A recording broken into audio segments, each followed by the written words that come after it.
this change. We're confident if we can mobilise the community, keep the council on side, we can keep the greenbelt protection. What happens after Saturday is that on behalf of the whole community we then submit our response to the document.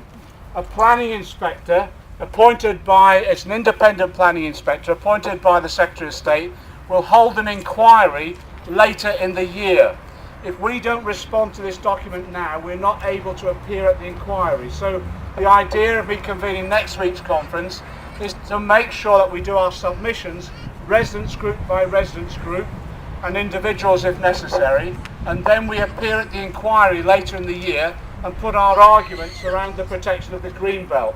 That will then set the framework of greenbelt protections in this area for the next 10 or 15 years. But it's important that we get this part of the exercise shaped in the way that we want to. So if you're free next Saturday morning, come along to Buckwell Centre. There'll be lots of residence groups from across the area talking about this particular document and how we amend it and how we strengthen it. It'll be an open discussion, and no one's an expert in this, but we've got planning experts along just to advise us on how we shape the wording, how we formally make the representations.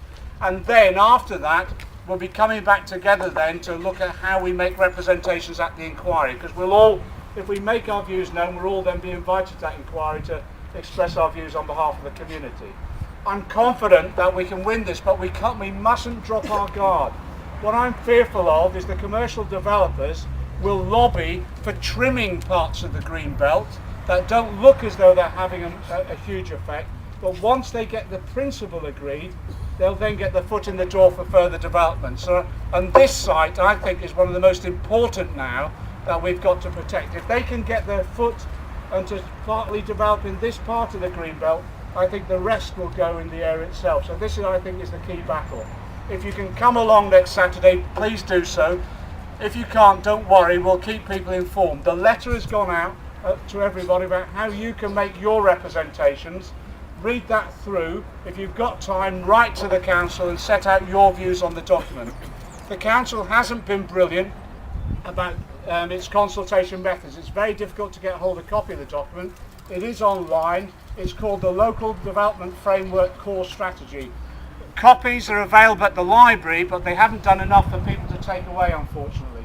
So next Saturday, when people come along, we'll get people taking us through the document, and then we'll go through it line by line. If you can respond in letter form yourself, that would be really useful. Okay.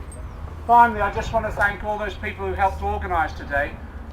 We had the working party last week. That was volunteered from our last public meeting.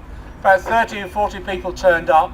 Each one of them decided that we should have a demonstration like this, and each one of them has gone out and delivered letters right the way across the area. And I want to say thank you for them. Within 3 days, they've delivered thousands of letters, and I think we need to give them a round of applause for what they've done.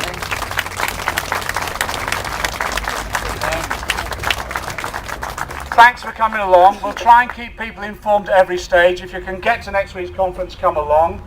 If you can write into the council, please do so. And then after that, we'll let you know. The working party that we established from the public meeting will meet on a regular basis. We will be organising other stunts and things like this just to keep the profile up, because I think if we go quiet, the developer will be doing its quiet lobbying behind the scenes. So what we've got to do is make sure we mobilise the whole of the community against the threat of development.